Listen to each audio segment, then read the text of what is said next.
大量野生動物喺度棲息，包括大角鼻、北美純鹿、鵝、灰熊，仲有超過130種雀仔，係唯一最中意嘅其中一個地點。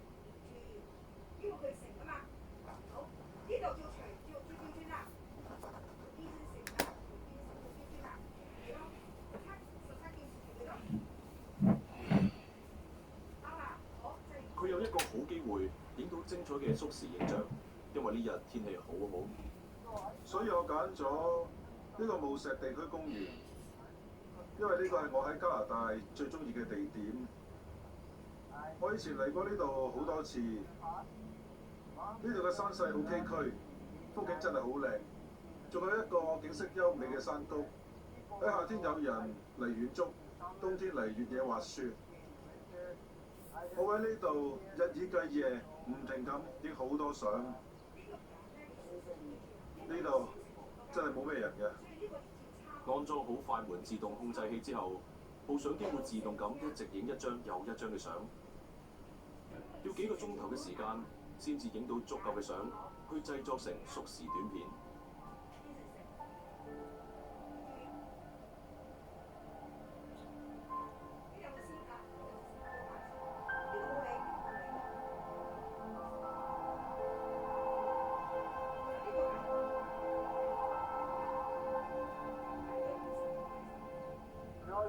之前就係一片藍天，而家就烏雲密布，而且開始落雪。你知唔知啊？有陣時會落成尺嘅雪嘅，一晚就落咗30厘米。第二朝起身，我要將自己挖出嚟。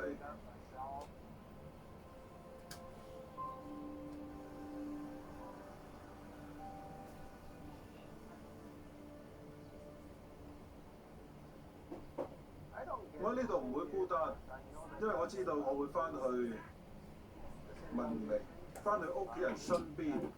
我的確需要一啲獨處嘅時間。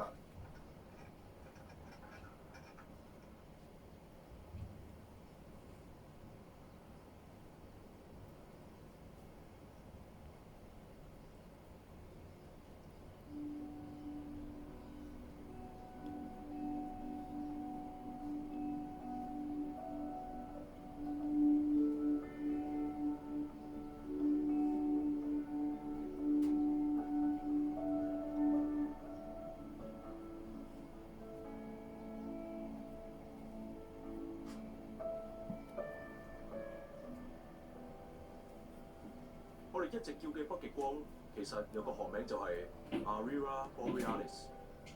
佢嘅原理係當嚟自太陽嘅帶電粒子被太陽閃焰射進太空，跟住就會穿過地球嘅磁場，同地球大氣裡面嘅原子同埋分子發生相撞。原子同分子嘅相撞形成無數小小嘅光束，佢哋叫光子，加埋就形成北極光。大氣活躍嘅氧原子產生出紅色同綠色嘅光，氮原子就產生出粉紅色同紫色嘅光。呢個現象主要係喺地球嘅磁極出現，因為嗰度嘅地球磁場係最弱嘅。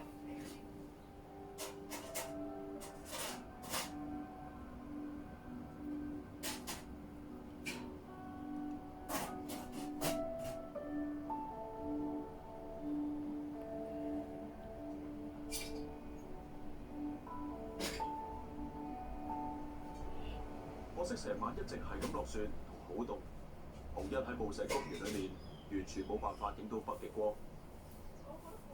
佢要開着個引擎，等佢準備好，再繼續開始旅程。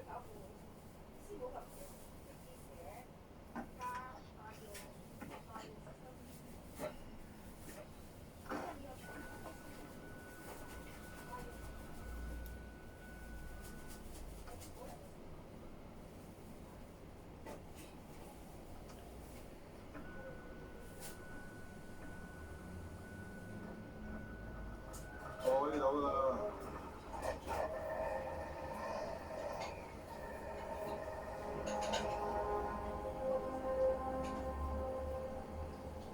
紅一繼續沿住登普斯特公路駛去北面嘅地方。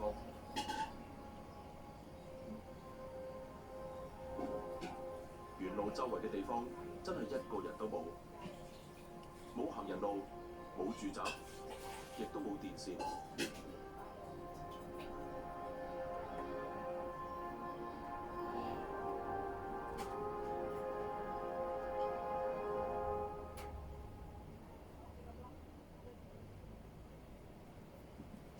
有餐飲活字典之稱嘅黃豬，涉足飲食界近60年，積極推廣滿漢宴席，承傳中國傳統嘅飲食文化，甚至產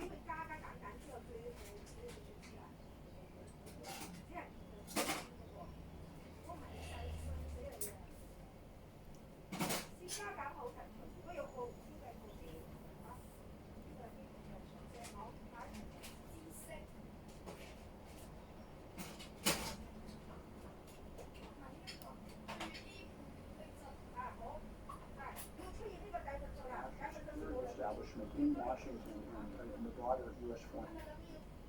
佢係唯一貫穿呢片荒野嘅路，呢度嘅風景真係靚到令人形容唔到。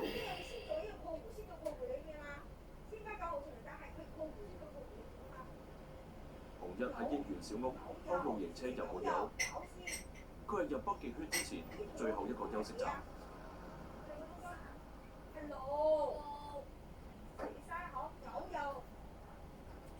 雖然睇落好細嘅雪，但係佢仍然喺路邊放好相機。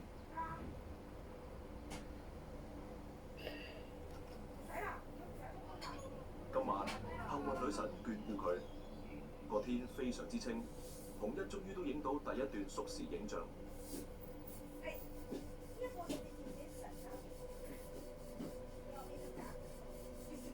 佢將感光數碼相機曝光時間校到好長，咁就可以令北極光睇起嚟比淨係用肉眼睇更加光、更加靚。喺縮時影像裏面，所有嘢都睇得好清楚，有時可以見到加速咗嘅衛星同飛機路徑。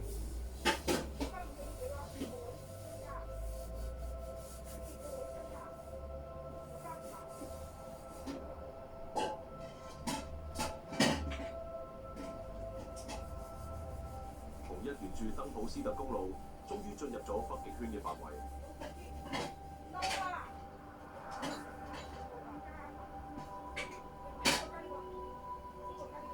其實喺呢條公路上面，曾經發生過一場悲劇。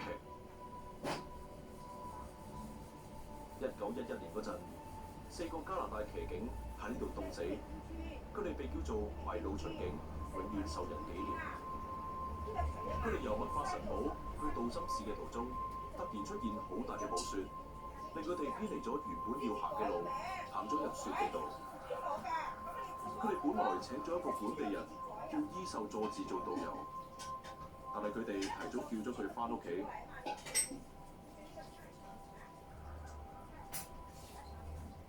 冇咗伊秀對本地有用嘅知識，佢哋迷路，最後生存唔到落去。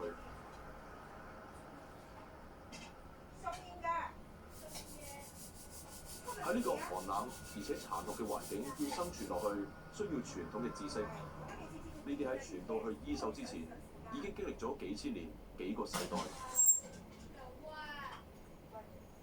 而家喺加拿大嘅北極地區，有好多土著都已經冇咗嗰啲寶貴嘅智慧。羅拔亞力西係甸尼族嘅長老，住喺麥法臣堡，佢為冇咗傳統智慧而傷心。我記得喺好耐以前，40年代初，夏天同冬天嗰陣，麥法臣堡完全冇人，所有人都出咗去做嘢賺錢，冇政府，咩都冇，要靠土地嚟揾食。夏天同冬天，跟住直至50年代，政府嚟咗呢度，提供一啲所謂嘅配給，啲人叫佢做收入援助，而家叫收入援助。跟住政府開始俾好多嘢我哋，例如新屋啦，唔使俾錢，免費住，咁破壞一切。你唔可以離開學校、城鎮，因為啲細路要返學。咁你情況咁差，呢度冇工做，啲細路都喺建築物度長大，所以佢哋咩嘢都唔識。佢哋返學讀書，但係對呢片大地咩都唔知，就係咁。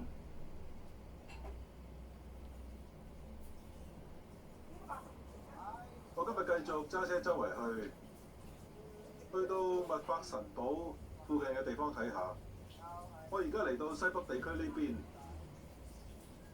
由育空越過邊境嚟到呢度。我而家身處嘅位置就係皮爾河，佢結咗冰，我哋企喺啲冰上面，佢個名叫做冰橋。我會嘗試喺呢度影下相，我會周圍去睇下，揾個好地點，應該影到啲嘢。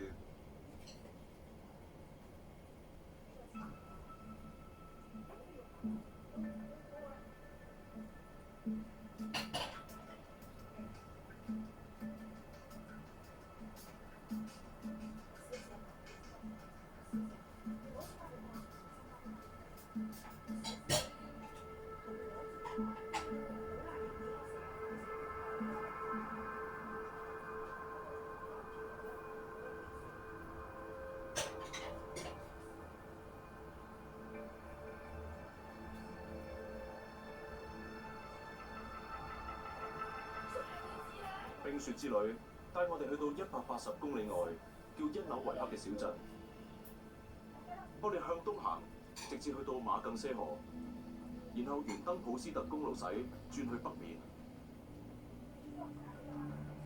而家係4月頭，呢個偏遠嘅地區有好多湖同水道仍然喺厚厚嘅積雪下面。到咗5月，積雪先會融。因紐維克係登普斯特公路最後一站。住喺呢個地方嘅主要都係原居民，但係亦都有少數嘅非原居民。呢度有座建築物叫冰谷教堂，位於小鎮嘅中心，係因紐維克最出名嘅地標。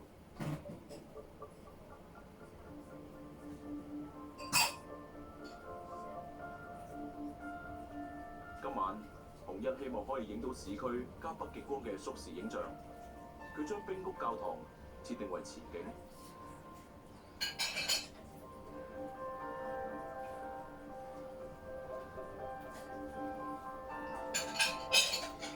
但係可惜嘅係，密雲再次破壞咗佢嘅計劃。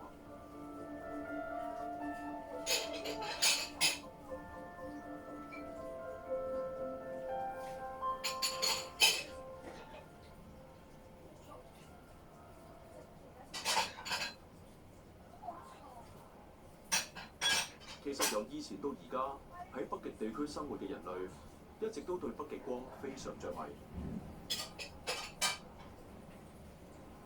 伊魯伊特文化有好多傳說都同北極光有關。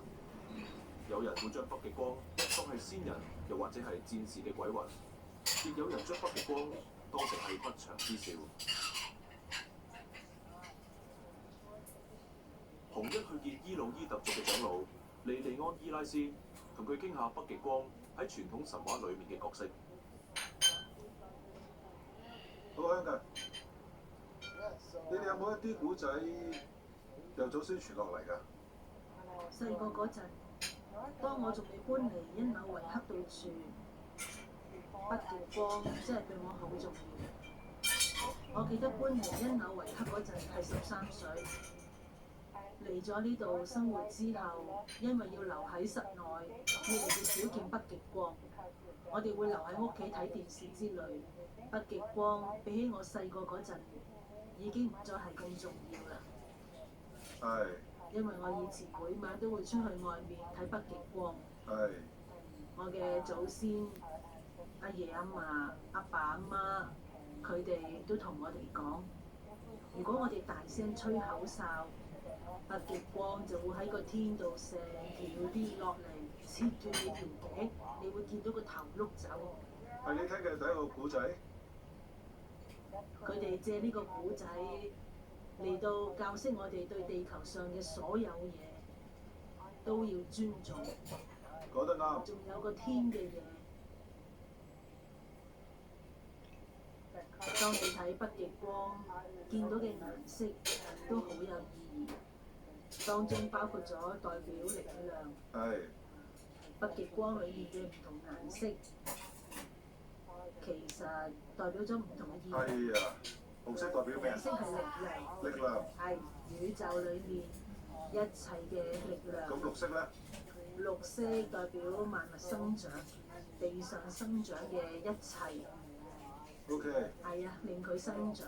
仲有咩色啊？有紫色、黃色黃色代表明亮，明亮。佢可以令成個地球變成日頭，因為呢度成日24個鐘都係夜晚，係黑暗嘅日子。黑暗嘅日子。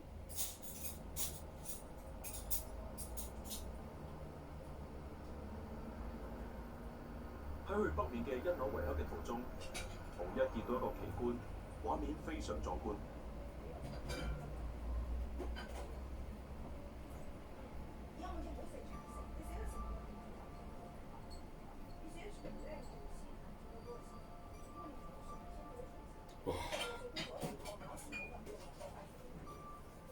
每一年當春天開始嗰陣，超過3000隻馴鹿喺呢個位置會聯群結隊，一齊越過結冰嘅馬更些河路。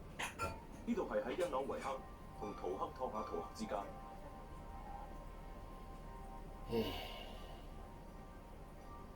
佢哋每年冬天都會遷徙，去到加拿大嘅北極小島，喺嗰度佢哋會生小馴鹿。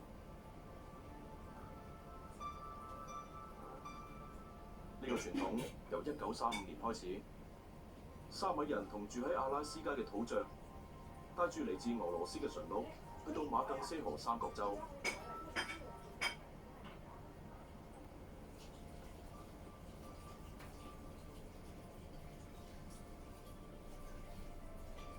加拿大政府之後決定要增加養殖馴鹿嘅數量，目的係想補充逐漸減少嘅野生馴鹿，因為本地人傳統上係當佢哋係糧食同著佢哋嘅毛皮。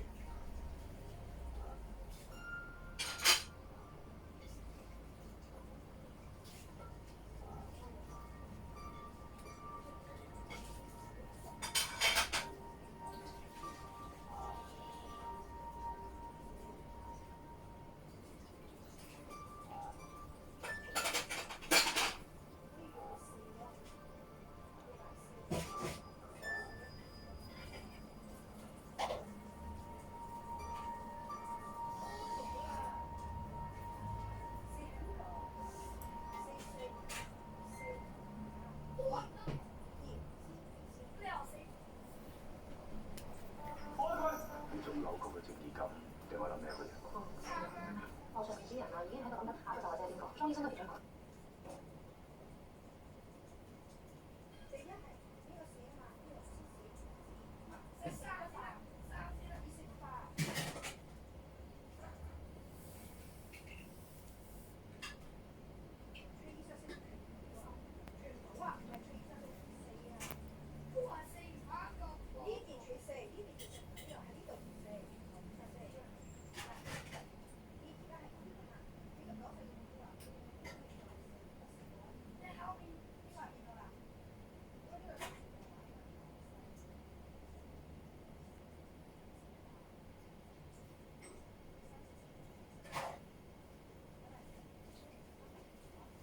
Sides actually do, right?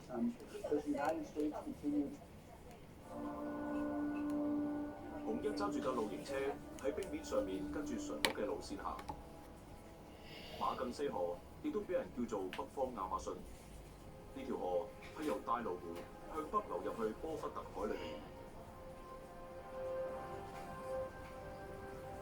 一年多數時間喺三角洲附近嘅城鎮，只可以坐飛機或者坐船去。但係當條河結咗冰，想由因紐維克向北行嘅人，可以選擇行大約180公里長嘅馬更些河冰路。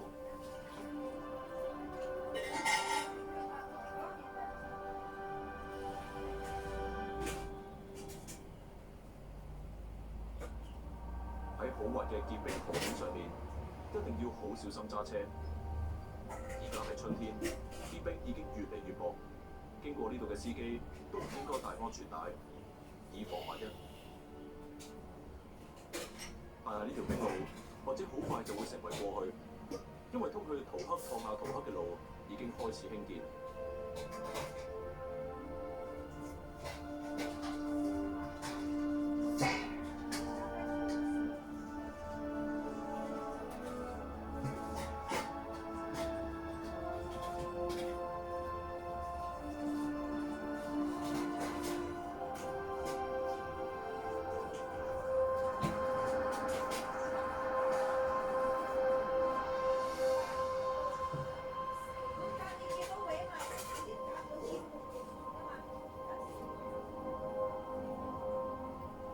今次旅程嘅最後一段，我哋嚟到北冰洋，佢係連接住北美洲最北面嘅地方。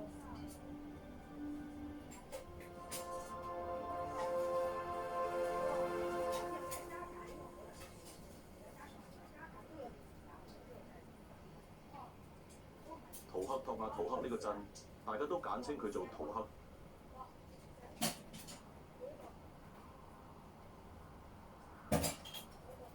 佢位於北極圈裏面以北嘅地方，只係得850個居民。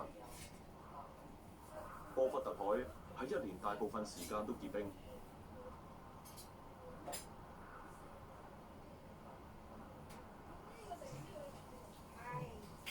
咁多年嚟都叫布拉班特港，但係喺1950年嗰陣改咗名，成為加拿大第一個用返土著以前用開嘅名嘅地方。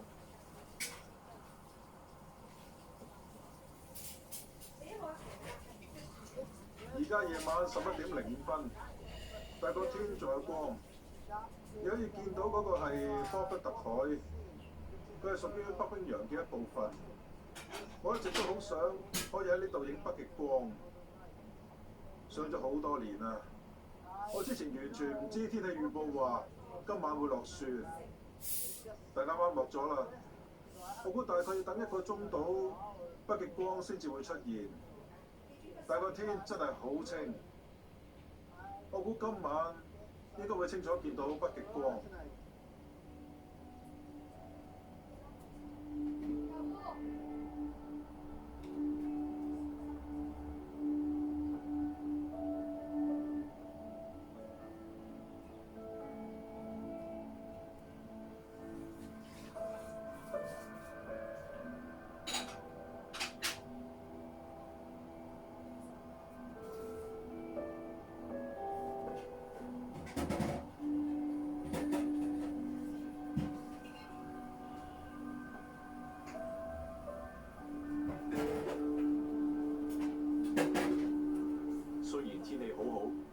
真係出現咗北極光，但係可惜嘅係冇紅一期望嘅咁壯觀咁靚。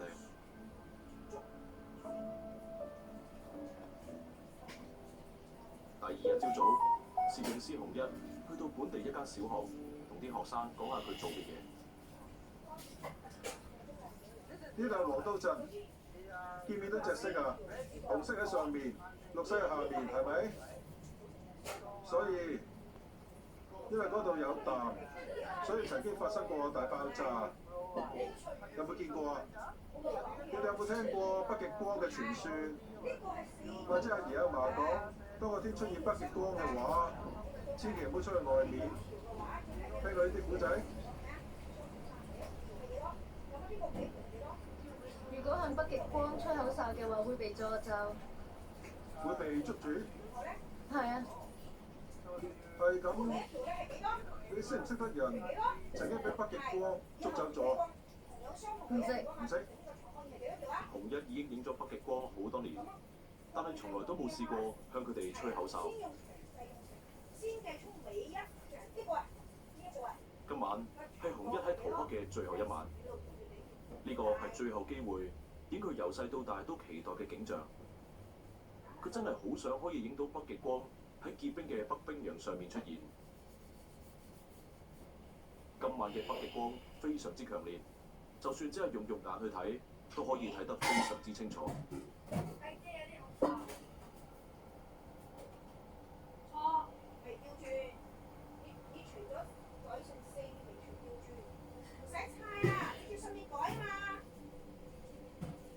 佢今晚真係好好彩，啲雪停咗，啲雲亦都散開咗。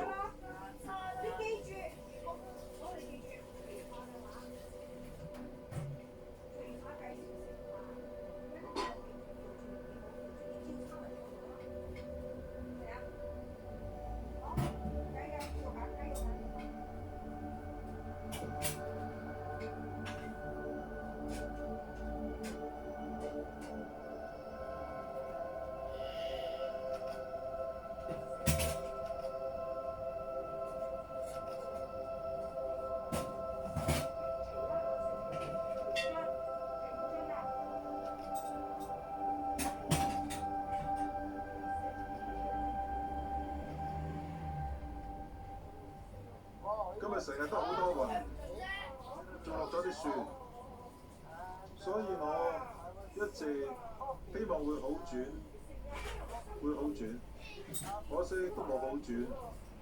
但係凌晨12點之後，啲雲變薄咗，之後更加全部散開咗，跟住到凌晨1點，成個天都係北極光，周圍都係真係好靚，每個角落都係北極光。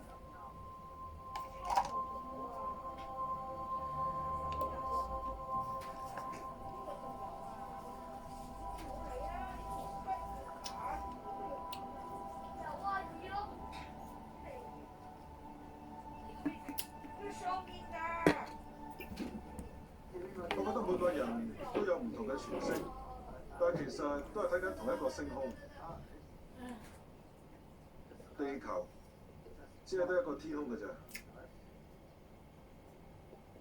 人人都喺佢嘅下面，個天冇邊界，非常廣闊，感覺好和平。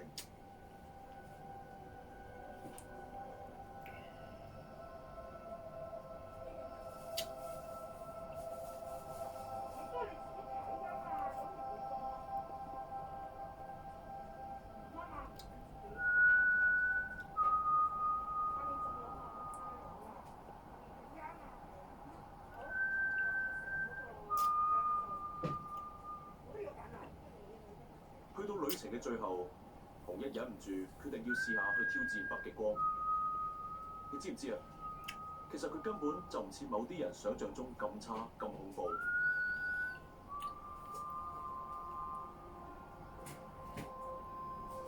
高坂紅一細個嗰陣嘅夢想，就係希望有一日喺北冰洋睇到北極光。呢個夢想成真。